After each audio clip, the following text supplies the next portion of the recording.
الحمد لك يا رب العالمين والصلاة والسلام على خاتم الأنبياء والمرسلين أما بعد فأعوذ بالله من الشيطان الرجيم بسم الله الرحمن الرحيم ربنا اغفر لي ولوالدي وللمؤمنين يوم يقوم الحساب صدق الله العظيم ان الله وملائكته يصلون على النبي یا ایھا الذین آمنوا صلوا علیہ وسلموا تسلیما.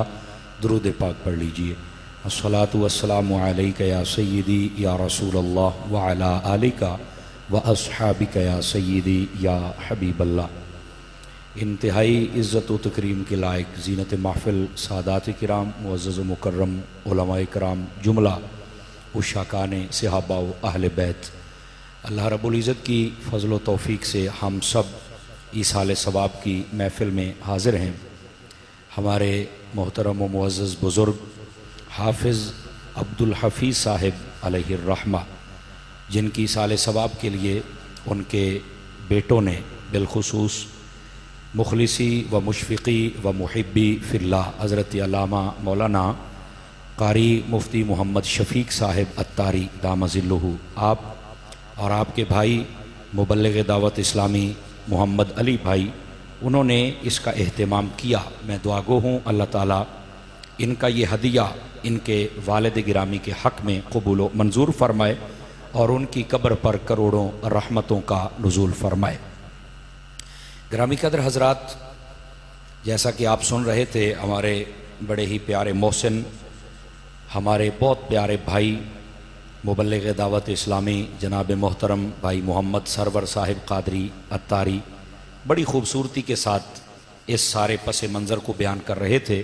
یقیناً یہ حافظ صاحب قبلہ کی خوش نصیبی ہے کہ انہوں نے یہ اتنے خوبصورت کام اپنی زندگی میں سر انجام دیے. اللہ تعالیٰ ان کو اپنی بارگاہ میں قبول فرمائے اور جتنے ہم سب بیٹھے ہیں اللہ تعالیٰ ہم سب کو بھی ایسے اعمال صالحہ کرنے کی توفیق عطا فرمائے. گرامی قدر حضرات، جو آیت بینہ میں نے تلاوت کی ہے، چاہوں گا کہ اسی کا سہارا لے کر بات کو آگے چلوں. اللہ رب العزت نے قرآن مجید برہان رشید 13واں پارہ سورہ ابراہیم شریف، اس کے اندر حضرت سیدنا ابراہیم علی نبینا علیہ الصلاۃ والسلام آپ کی ایک دعا کو ذکر فرمایا، اور یہ بطور قرآن و بطور آیت ہے. ابراہیم علیہ الصلاۃ والسلام آپ اپنی مبارک حیاتی میں دعا فرمایا کرتے تھے، رب اجعلنی مقیم الصلاۃ ومن ذریتی ربنا وتقبل دعا. آپ یہ دعا اکثر فرمایا کرتے تھے کہ یا اللہ مجھے نمازی بنا دے اور میری اولاد کو نمازی بنا دے، تو ہی تو ہے جو دعائیں قبول فرمانے والا ہے. علماء فرماتے ہیں کہ یہ نماز پڑھنے کی دعا نبی کیوں کر رہے ہیں، اور یہاں یہ بھی سن لیں کہ 5 نمازیں اس ترتیب کے ساتھ یہ امت مصطفیٰ علیہ السلام پہ فرض ہیں. پہلی امتوں پر اس ترتیب کے ساتھ 5 فرض نہیں تھی، کسی پر 1، کسی پر 2، کسی پر 3. یہ 5 ہمارے حصے میں آئی ہیں، اور یہ بھی ایسی ہیں کہ جو ان کو پڑھے گا اللہ 50 کا ثواب عطا فرمائے گا. ابراہیم علیہ الصلاۃ والسلام آپ نماز پڑھتے تھے لیکن ساتھ میں دعا بھی کرتے تھے، یا اللہ مجھے نمازی بنا دے. تو یہاں نمازی بنانے کا کیا مطلب ہے؟ علماء مفسرین فرماتے ہیں کہ یہاں پر استقامت کی دعا کی جا رہی ہے.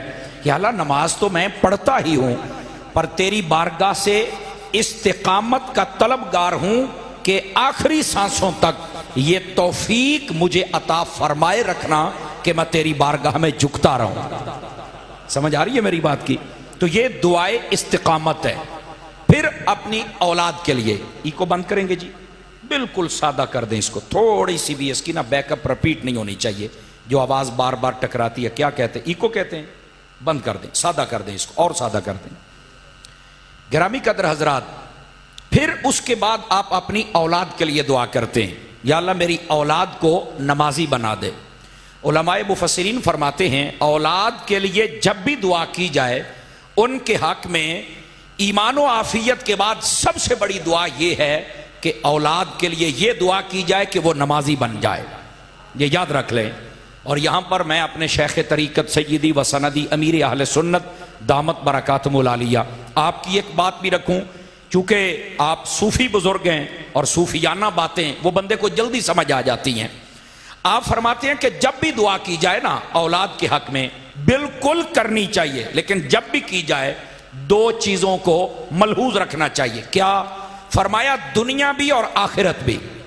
سمجھ آئی نا؟ اس کو تھوڑا سا آسان کر دوں، دین بھی اور دنیا بھی، دونوں چیزوں کو ملحوظ رکھنا چاہیے۔ ہمارے یہاں عمومی طور پر جب دعا کی جاتی ہے تو بس یہی ہے، اے جی منڈے نے پرچے دینے نے دعا کر چھڈو پاس ہو جاوے، اے دعا کر چھڈو منڈے دی نوکری لگ جاوے، اے دعا کر چھڈو چنگی جگہ تے رشتہ ہو جاوے۔ اینجی ہوندہ ہے نا؟ بولو تے صحیح نا، ایسا ہی ہوتا ہے نا؟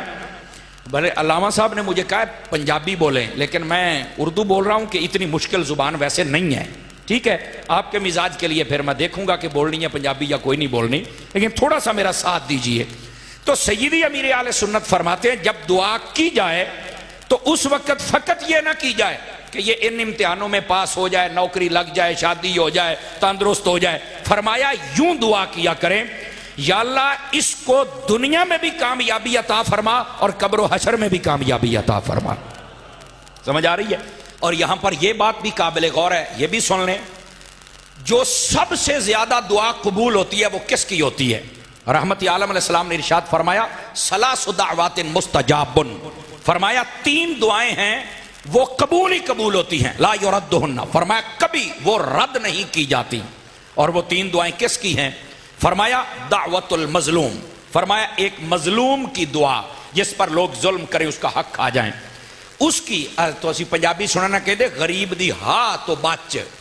یہ مطلب ہے کہ مظلوم جو ہوتا ہے نا اس کے دل سے نکلنے والی بد دعا سے بچنا چاہیے۔ وہ جو کہہ دے تو وہ پھر پردے نہیں رہتے، وہ بارگاہ تک پہنچ جاتی ہے بات۔ تو اس واسطے یہ جو مظلوم ہوتا ہے اس سے دعا لینی چاہیے، بد دعا نہیں لینی چاہیے، یعنی اس کی خدمت کریں، اس کو تسلی دیں، حوصلہ دیں، اس کی مدد کریں، وہ آٹومیٹک دعا دے دے گا۔ دوسری بات فرمایا دعوت المسافر، مسافر کی دعا بڑی قبول ہوتی ہے۔ اب مسافر، شرعی مسافر احناف کے نزدیک جب بندہ 92.5 کلومیٹر یا اس سے زائد سفر کی نیت سے نکلے تو پھر یہ مسافر کہلاتا ہے۔ بعضوں نے بڑا شارٹ کٹ راستہ اختیار کیا، وہ یہاں سے باگڑ پول بھی جائے تو کہتے ہیں ہم سفر پہ جا رہے ہیں۔ میں کہا پتر تھوڑا جا ہاتھ تھوڑا رکھ، آپ توجہ نہیں فرما رہے میں کیا کہہ رہا ہوں، تھوڑا جا ہاتھ تھوڑا رکھ، بھئی دین ہے پر یہ بھی مطلب نہیں کہ تو کھیڑ ہی بنا لم ہے، سمجھ آ رہی نا؟ تو یہ شرعی سفر کم از کم اتنا یا اس سے زائد کا ہو تو پھر اس میں بندہ وہ سفری معاملات جو قضا کے وہ جو قصر نماز کے ہوتے ہیں وہ سارے جاری ہو جاتے ہیں۔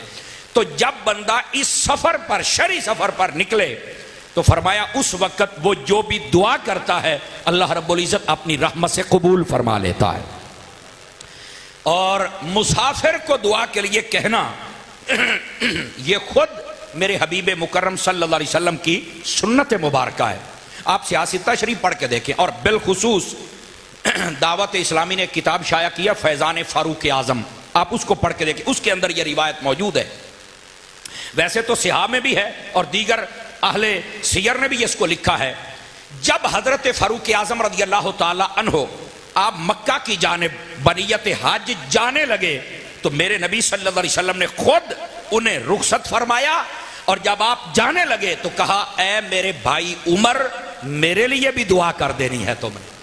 یہ نبی پاک علیہ السلام نے 2 باتیں کہیں، ایک بات کہ میرے لیے دعا کرنی ہے چونکہ آپ مسافر ہیں، اور دوسری بات فرمایا اے میرے بھائی عمر، حضور کو اتنی محبت سے آپ بھائی فرماتے تھے، تو اس کا مطلب ہے حضرت علی کے علاوہ کسی اور کو بھی بھائی کہا ہے۔ آواز کمزوروں والی ہے، مجھے جوانوں والی چاہیے، سمجھ آ رہی نا؟ بس اوقات لوگ ان پہ پردے ڈالتے ہیں۔ اور پھر اگلی بات صحابہ کرام کے ادب پہ صدقے جاؤں، حضرت عمر نے کبھی بھی حضور کو بھائی نہیں کہا بلکہ یا رسول اللہ ہی کہا، سمجھ آئی؟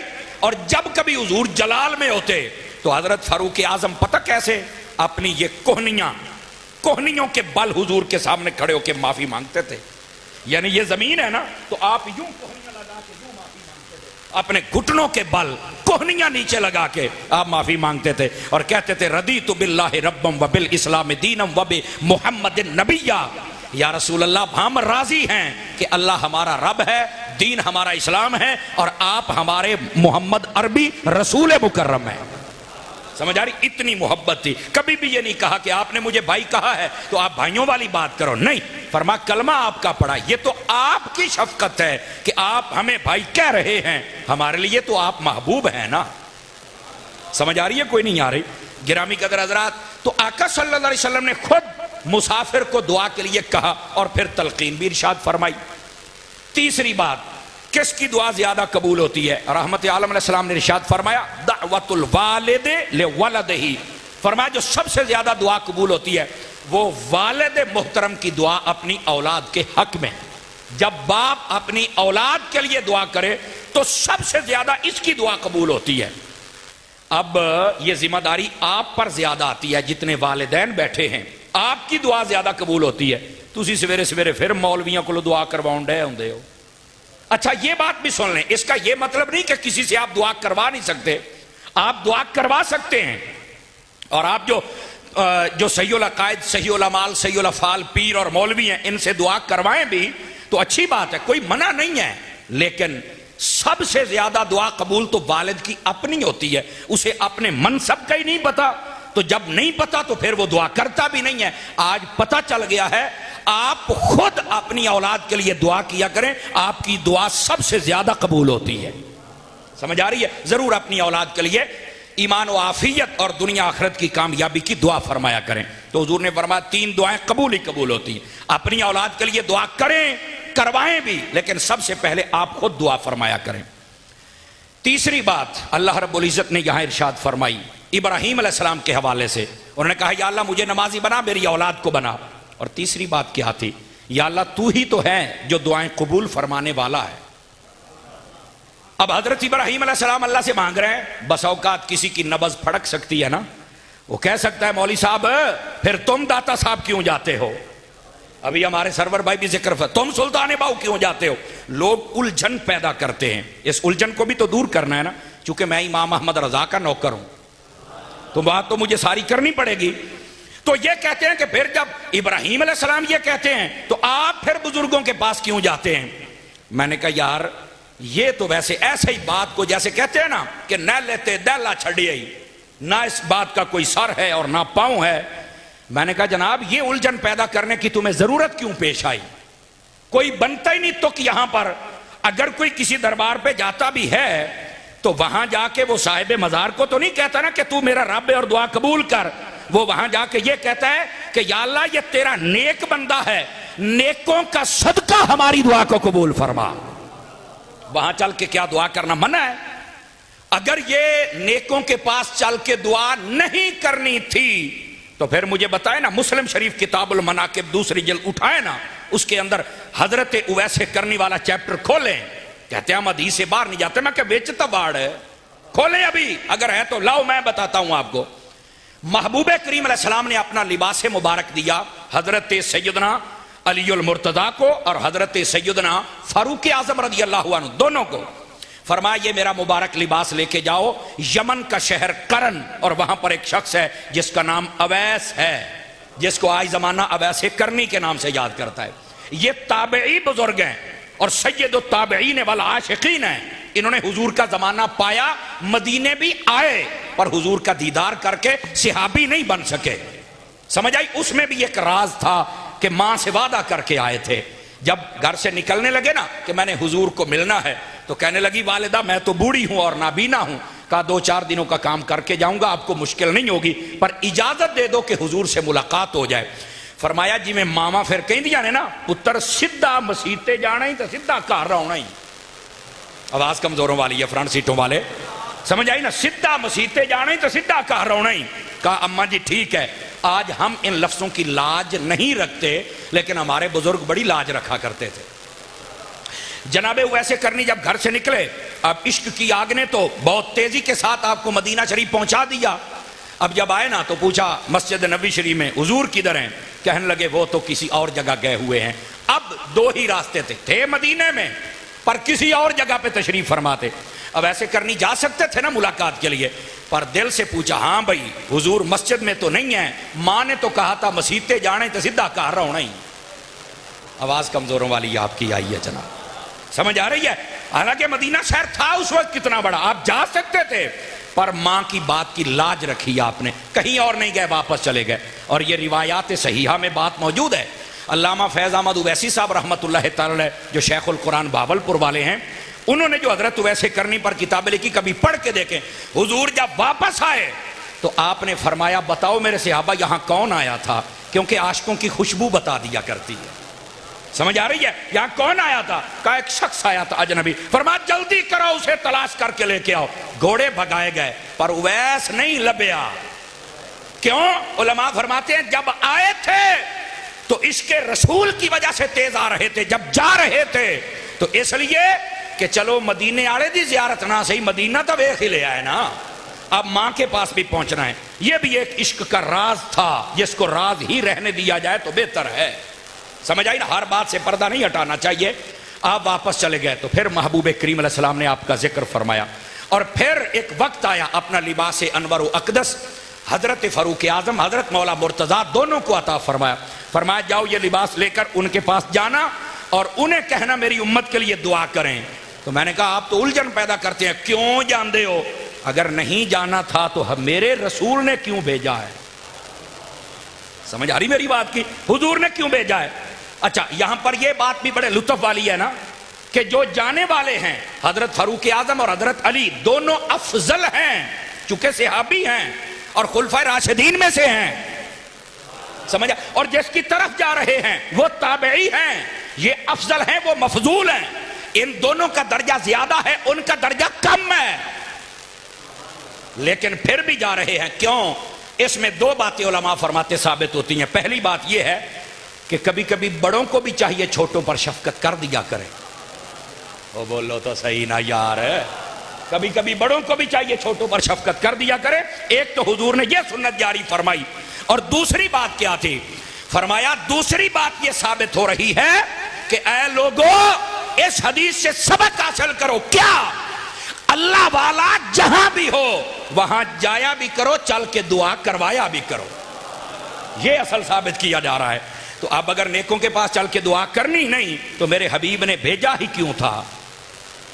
آواز کمزوروں والی ہے جناب، سمجھ آئیے میری بات کی؟ تو یہ الجھن مت پیدا کیجئے کہ آپ بزرگوں کے پاس کیوں جاتے ہیں. اچھا جب یہ حدیث سنا دی جائے تو پھر ظاہر سی بات ہے اب جانور جب ذبح ہو جائے نا تو کافی دیر پھڑکتا تو رہتا ہی ہے نا جی.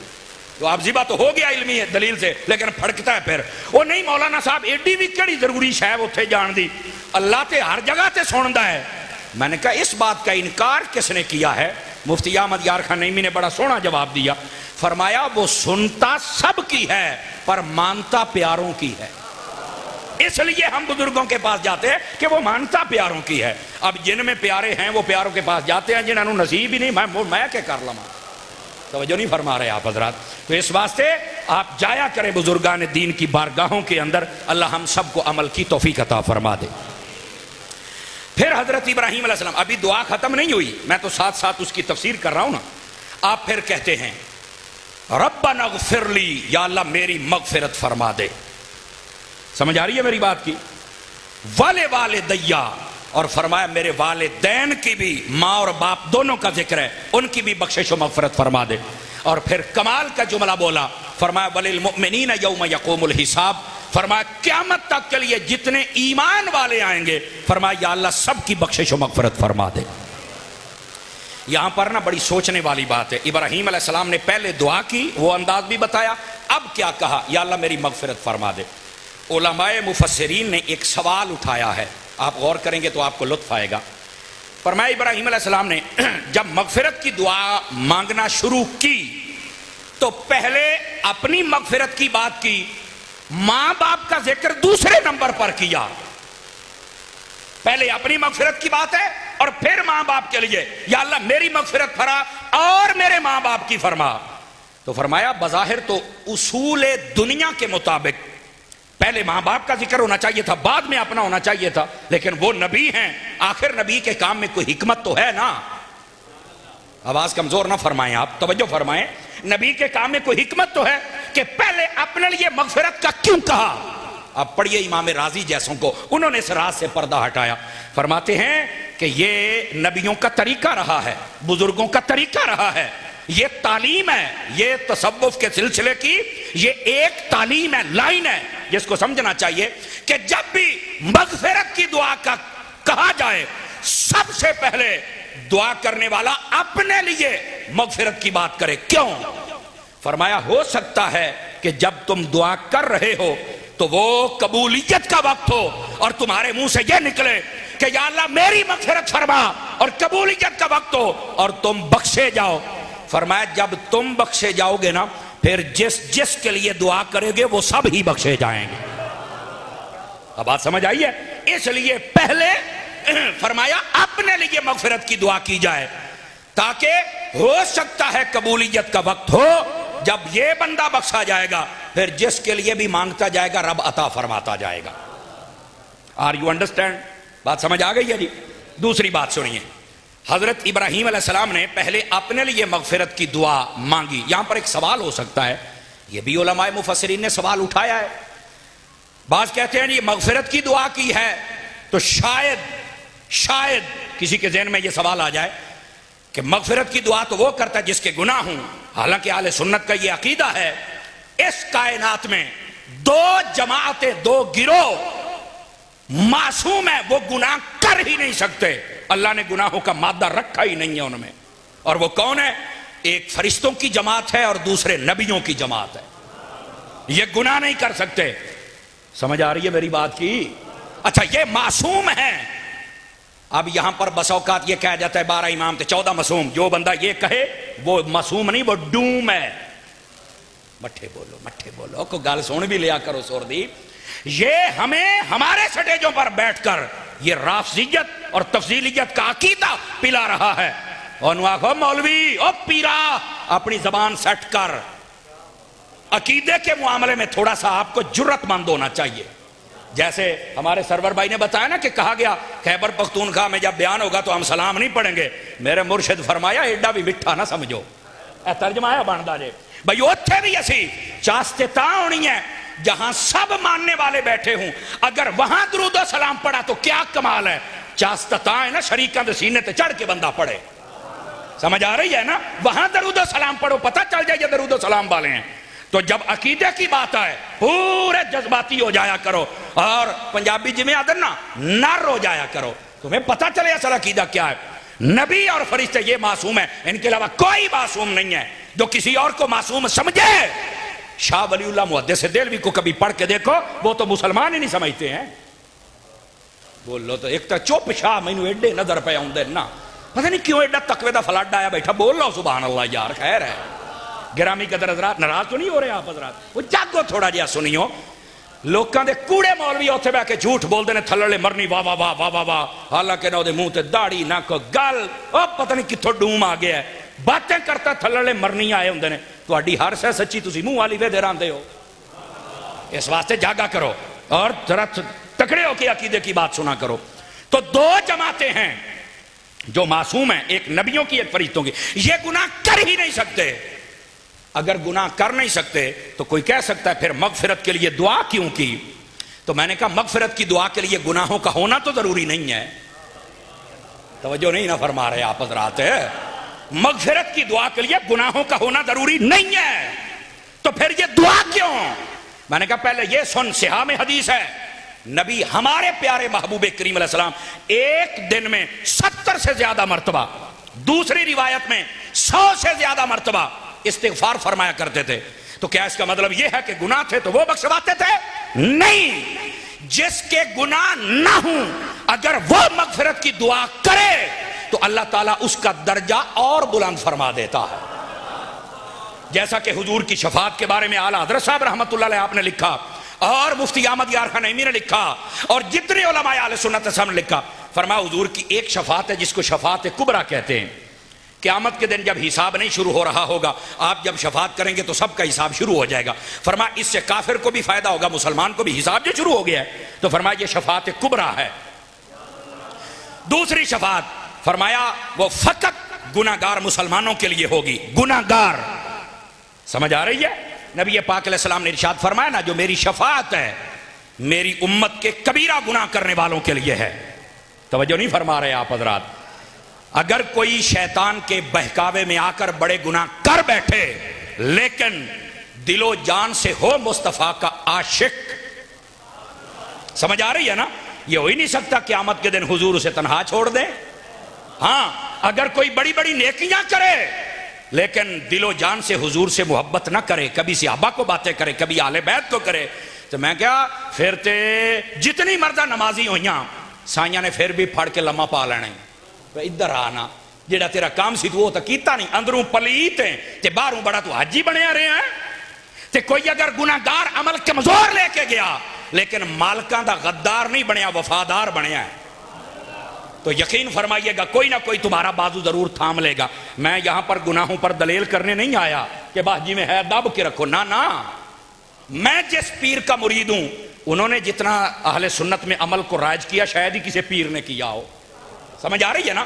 عمل ہم نے کرنا ہے لیکن یہ یاد رکھنا عمل پر ناز مت کرنا، ناز اپنے مصطفیٰ پر کرنا، ناز اپنے سائیاں تے کرنا ہے۔ بات کہیں دور نہ چلی جائے، اس بات کو سمجھیے، محبوب کریم علیہ السلام کی تیسری شفاعت وہ جنتیوں کے لیے ہوگی۔ اب یہ بات بڑی آپ بھی پریشان ہوں گے، شفاعت سفارش جنتیوں کے لیے کا کیا مطلب ہے؟ جنہیں پہلے ہی جنتی نے انہوں نے سفارش کا کیا مطلب ہے؟ اعلیٰ حضرت فرماتے ہو خدا کے بندو اس کا مطلب یہ ہوگا حضور جنتی لوگوں کی جب سفارش کریں گے، شفاعت کریں گے، تو اللہ تعالیٰ نے جنت کے 100 درجے بنائے ہیں، اگر وہ نیچے والے درجے میں ہوگا تو حضور کی سفارش سے وہ سب سے اوپر والے درجے میں چلا جائے گا۔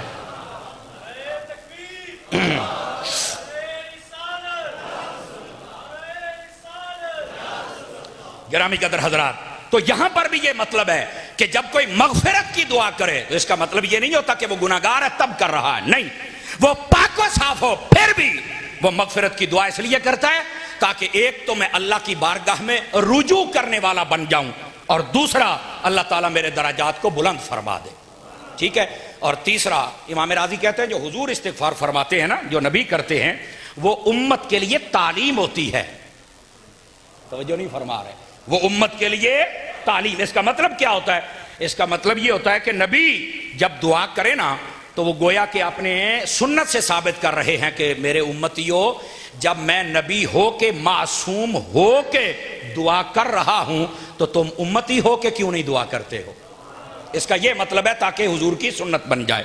تو آپ نے پہلے اپنے لیے اور پھر اپنے ماں باپ کے لیے مغفرت کی دعا کی۔ اور یہاں پر بھی ایک لطیف نکتہ ہے، اگر آپ تھکے نہیں ہیں تو وہ بھی سنا لوں آپ کی توجہ چاہتے ہوئے۔ والدیہ یہ اصل میں لفظ تھا، یہاں والدین کہا گیا، یہ تثنیہ کا صیغہ ہے، توجہ نہیں فرما رہے، سمجھ آئی؟ یہ تثنیہ کا صیغہ ہے، اس میں ماں بھی مراد ہے باپ بھی مراد ہے۔ اب یہ نکتہ میں کھول کے کیوں بیان کر رہا ہوں؟ اس لیے بعض لوگ سمجھتے ہیں کہ شاید یہ جو سنیوں کا اختلاف ہے نا یہ بس 11ویں دات جھنڈیاں دات میلاداں دا مکن، نہ، یہ تو لوگوں نے ڈرامہ بنایا ہوا ہے، تنازع اور ہے، یہ تنازع ہے جو بیان کرنے لگا ہوں۔ ان میں سے ایک یہ ہے، بعض لوگ حضرت ابراہیم علیہ السلام کے والد کو کافر سمجھتے ہیں، سمجھ آ رہی میری بات کی؟ اور وہ کہتے ہیں کہ آپ کے والد کا نام آزر ہے، قرآن میں آیا لے ابی ہے آزر۔ تو میں کیا آپ نے ابن کثیر نہیں پڑھا؟ پہلے تو آپ کہتے ہیں کہ ابن کثیر ہمارا ہے، تو میں کیا اپنے دی تے ہر کوئی مندہ ہے؟ تو پڑھو نا ابن کثیر کو، ابراہیم علیہ السلام والے والد کے چیپٹر کو کھولو، پہلی لائن پر اس نے لکھا ہے ابراہیم علیہ السلام کے والد کا نام آزر ہے ہی نہیں، یہ آزر چاچا ہے۔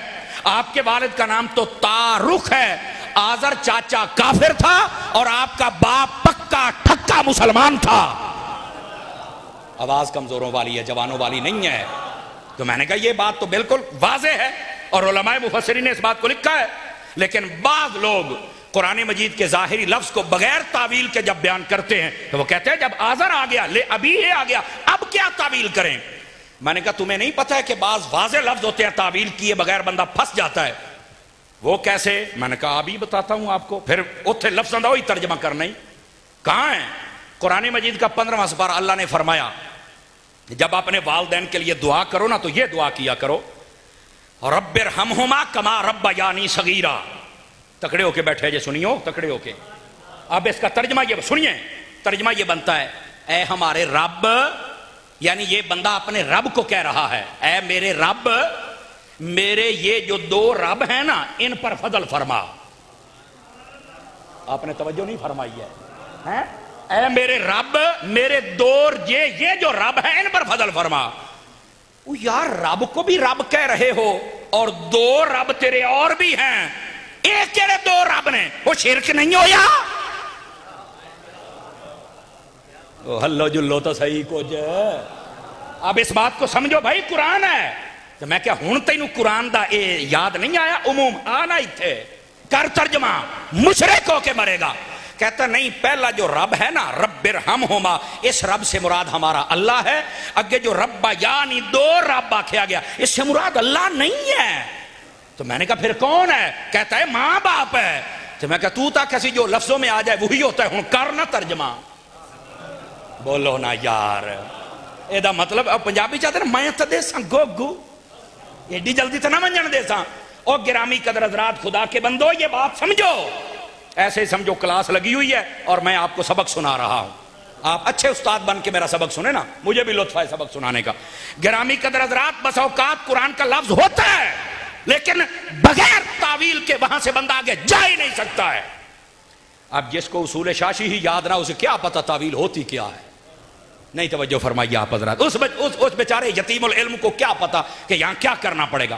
اللہ نے فرمایا مجھ سے دعا کیا کرو کہ یا اللہ تو ہمارا رب ہے، ان دو ربوں پر یعنی ماں باپ پر اپنا فضل فرما. اللہ یہ نہیں کہہ سکتا تھا، ہماری مجال نہیں، لیکن میں جواب دے رہا ہوں کہ یہ دعا کرو یا اللہ ہمارے ماں باپ پہ فضل فرما. اللہ ماں باپ نہیں کہہ سکتا تھا یہاں پر؟ کہتا کہہ سکتا. تو رب کیوں کہا ہے؟ کہتا ہے رب اس لیے کہا ہے کہ جیسے رب پالتا ہے، رب کو رب اس لیے کہتے ہیں رب پالتا ہے اور کسی سے معاوضہ نہیں لیتا. سمجھ آئی نا؟ محض اپنی رحمت اور فضل سے ہر چیز عطا کرتا ہے. اسی طرح ماں باپ جب پالتے ہیں تو وہ ہم سے بڑے ہو کر تقاضا نہیں کرتے کہ تینی چھوٹے ہوندے پالے آئے، تینو 6 سال دودھ پیوایا ہے، او دا 40,000 بیل بنے تے کٹ.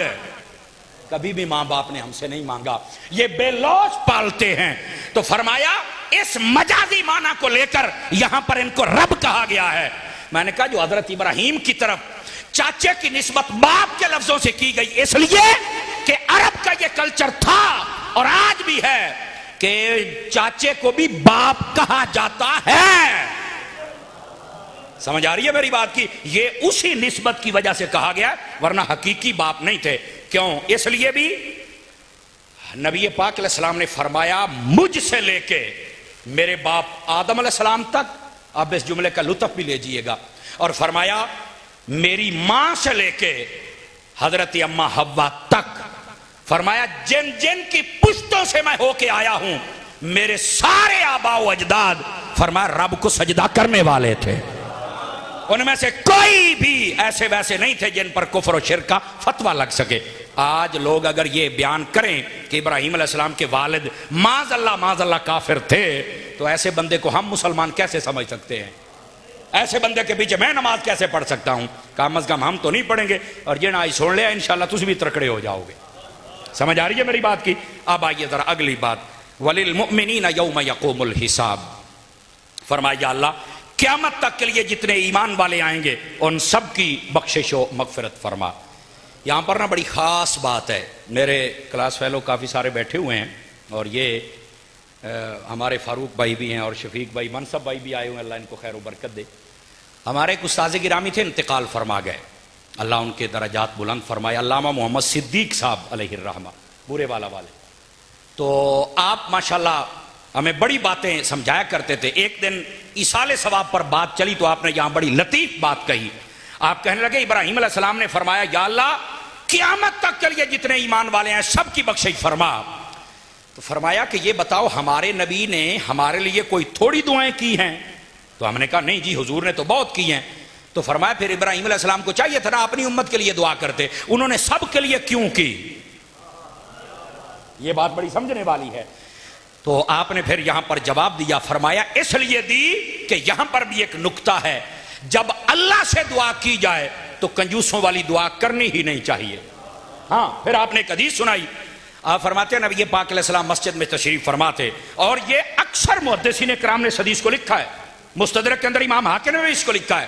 کنز العمال میں علی المتقی الہندی نے لکھا ہے.